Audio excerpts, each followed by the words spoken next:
selamat pagi.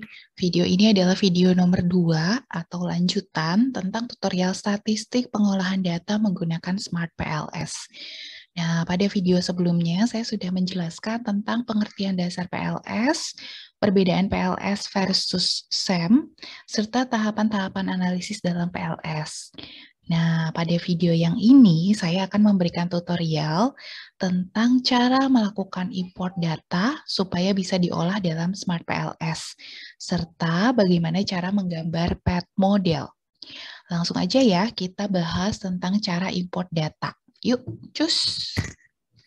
Untuk data penelitian yang bisa diproses dengan menggunakan aplikasi Smart PLS itu kita perlu melakukan konversi dulu dari hasil kuesioner. Biasanya kalau kuesioner dibagikan secara online, itu kan bisa kita olah atau kita ambil datanya itu dari berformat Excel ya.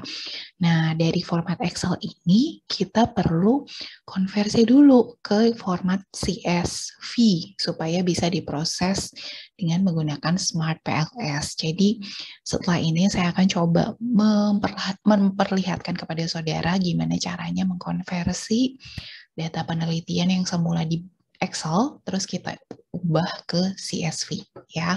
Saya akan buka dulu data penelitiannya sebentar. Oke, sekarang kita sudah buka datanya, data penelitian yang sudah diperoleh dari kuesioner. Nah, sekarang kita lihat bahwa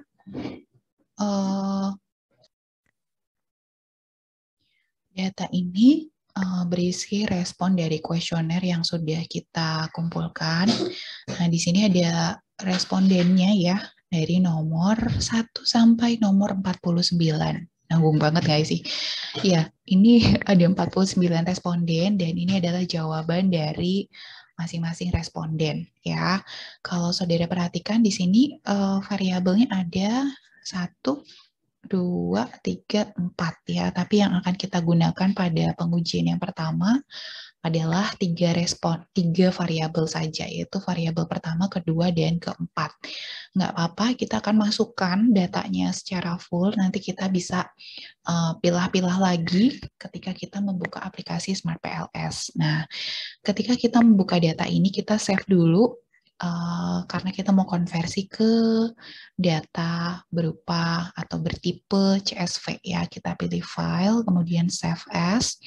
Nah, ini untuk bagian namanya, saudara bisa ubah misalnya latihan 01, kemudian latihan 1 gitu ya. Kemudian untuk formatnya, tipenya nih ya, kalian klik aja supaya kebuka drop down-nya CSV, delimited. Nah ini nih, kalau di pilihan tempat saya, CSV-nya sebenarnya banyak banget ya. Ada 1, 2, 3, 4. Nah, yang dipilih yang mana? Yang dalam kurung delimited. Oke, kita pilih ini, terus di save aja. Oke. Nah, kemudian saya saya membuka aplikasi Smart PLS untuk menguji data yang tadi sudah kita konversi ke CSV ya. Nah, saudara lihat ketika udah ngeklik aplikasinya untuk membuka, tampilan awal dari Smart PLS adalah sebagai berikut. Coba kita lihat yang pertama, ada 3 bagian ya. Yang pertama, yang sisi sebelah kiri atas itu adalah bagian Project Explorer. Kemudian yang bagian kiri bawah itu adalah bagian Indicators.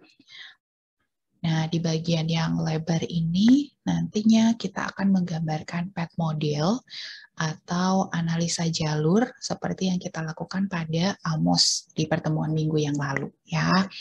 Oke, navigasinya seperti itu. Nah, sekarang kita mau coba ngebuka datanya ya, yang tadi sudah kita save di bentuk CSV.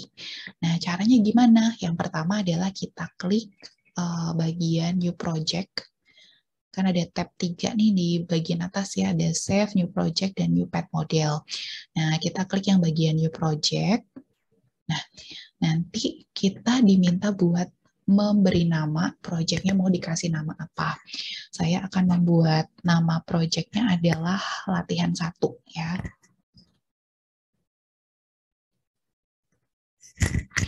Sudah, silakan di oke. Nanti dia muncul nih latihan 1 ya. Nah, kemudian di bagian ini latihan 1 itu di bawahnya ada 2 subbab. Subbab ya, subfolder ya. Yang pertama adalah bagian import detail dan yang kedua adalah bagian model ya. Kita akan masukkan atau kita akan mengimport data dulu. Saya klik 2 kali nih. Oke. Nah, kemudian saudara bisa ngambil datanya nih. Tadi datanya diambil dari mana? Tinggal diklik aja. Nih, latihan 1 CSV. Tinggal di open. Oke. Oh, baik. Oke, baik. Langsung masuk datanya ya. Oke, kita bisa lihat-lihat dulu nih di bagian sisi bagian sini ya, sisi bagian tengah. Di sini dilihat bahwa sampel size-nya adalah 49, benar ya? Tadi di Excel juga jumlahnya 49, berarti nggak ada data yang tertinggal atau kelebihan. Kemudian total indicators-nya yang kita masukkan adalah 24 indicators. Lalu missing value-nya 0, artinya datanya semuanya terisi. Oke, terus apa lagi nih yang perlu kita lakukan di tahap berikutnya? Oke. Nah, selanjutnya kita lihat lagi nih di sisi bagian Project Explorer ya. Tadi kita udah lihat untuk datanya, udah terimport ya. Nah, sekarang kita lihat yang ikonnya gambar model ya. Di sini tadi saya kasih nama latihan 1. Nah, kita mau coba explore yang bagian ini ya. Saya klik 2 kali. Nah, nanti kebuka nih halaman yang baru ya. Nah, di menu ini kalau kita klik yang gambar model tadi 2 kali ya, double klik, itu akan muncul satu halaman yang fungsinya untuk menggambar model dari penelitian. Nah, kita bikin modelnya mau kayak gimana nih? Nah, kita harus mengacu ke hipotesis penelitian yang sudah kita bangun. Kita harus ngelihat model umumnya itu seperti apa. Ya, sebentar saya kasih lihat dulu.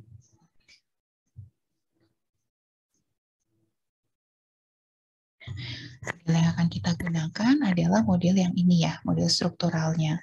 Ada 3 variabel, yang pertama adalah kompetensi, yang kedua independensi, dan yang variabel dependennya adalah kualitas audit. Jadi ceritanya kita akan menggambar model ini ke lembar Smart PLS ya. Gimana caranya untuk menggambarnya? Karena menu-menu yang ada di Smart PLS ini ternyata agak sedikit beda ya dengan yang ada di Amos ya. Jadi caranya saudara lihat di bagian indicators ya, yang ada di sini nih indicatorsnya ya. Oke, tadi di model yang tadi variabel yang pertama adalah apa tuh? Sebentar saya lihat dulu ya. Variabel kompetensi ya. Jadi variabel independen yang pertama adalah kompetensi, dan kompetensi itu ada berapa indikator nih? Ke 1 sampai ke 6. Oke, 6 indikator ya. Nah, sekarang di sisi indikator ini kita klik dan kita highlight semua indikator yang dipakai untuk menggunakan untuk menilai kompetensi ya. Jadi K1 sampai K6 kita blok. Terus kita tarik ke sisi part modelnya. Nah, ini langsung ya muncul K1 sampai K6 ya. Nah, ini latent variabel 1. Oke. Terus berikutnya adalah kita mau menggambar untuk variabel yang kedua, yaitu independensi. Nah, ternyata untuk variabel independensi ini ada 5 indikator. Jadi saya highlight atau saya pilih dari I1 sampai I5, terus saya tarik lagi ke sisi sebelah pad model. Nah, ini muncul ya. Oke, ternyata kurang rata nih, kurang geser nih, nggak apa dia. Nah, terus berikutnya adalah indikator yang terakhir, yaitu adalah yang terakhir itu yang variabel keempat ya. Coba kita highlight semuanya K1 sampai K5, terus kita tarik ke sisi sebelah kanan. Oke, nah sekarang udah ada nih draftnya ya, kurang lebih seperti ini.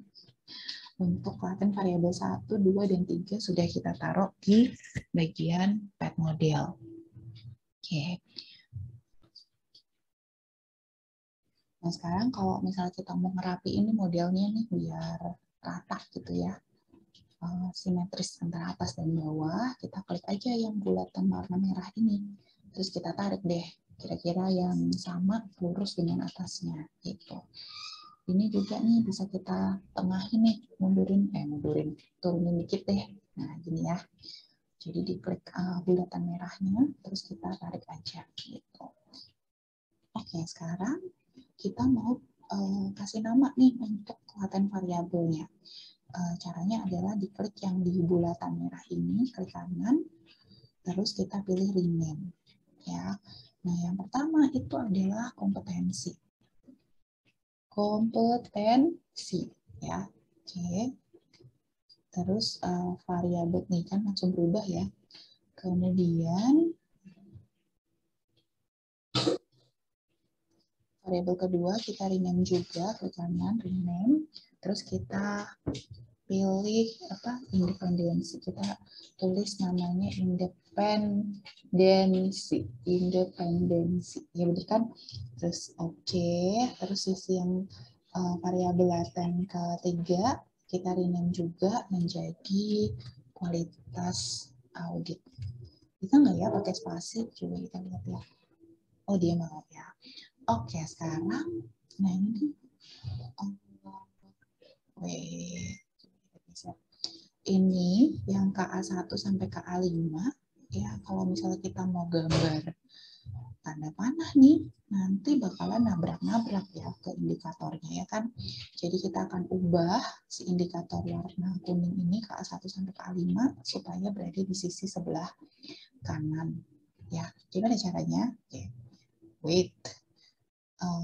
Saudara arahkan kursor di lingkaran merah yang tulisan kualitas audit, terus diklik kanan, nah terus saudara pilih yang align indicator kanan itu apa? Coba aja. Nah, right ya. Oke, kalau misalnya ini apa sih nabrak nih, ya udah digeser aja gitu ya, supaya kira-kira ada di tengah. Nah, gitu. Oke, aman sejauh ini ya. Oke, next. Berikutnya, apa yang kurang? Yang kurang adalah kita harus ngasih tanda panah yang menghubungkan dari variabel independen ke variabel dependen. Oke. Caranya adalah kita klik connect. Ini di atas ya, ada connect. Terus kita hubungkan dari variabel yang pertama adalah kompetensi ke kualitas audit. Oh enggak? Oke, terus yang kedua dari independensi ditarik ke, mau nggak sih? Independensi ke kualitas audit. Nah, kalau udah terhubung semuanya, ya berubah jadi warna biru. Semula merah berubah jadi warna biru. Ya, kelihatannya itu aja sih untuk menggambar modelnya. Menurut kalian gimana? Lebih gampang menggambar di Smart PLS atau menggambar di Amos? Ya, tahapan berikutnya adalah kita akan melakukan running data ya. Oke, saya rasa di video kali ini kita sudah mencoba berlatih gimana caranya untuk menginput data, kemudian mengimport data dan menggambar model pada aplikasi Smart PLS. Untuk tahapan berikutnya, saya akan lanjutkan di video berikutnya ya, bagaimana caranya untuk ngeran data dan melakukan interpretasi atas hasil yang dihasilkan dari aplikasi Smart PLS. Terima kasih sudah menonton, semoga bisa memberikan manfaat ya. Thank you semuanya, sampai ketemu di video berikutnya. Bye!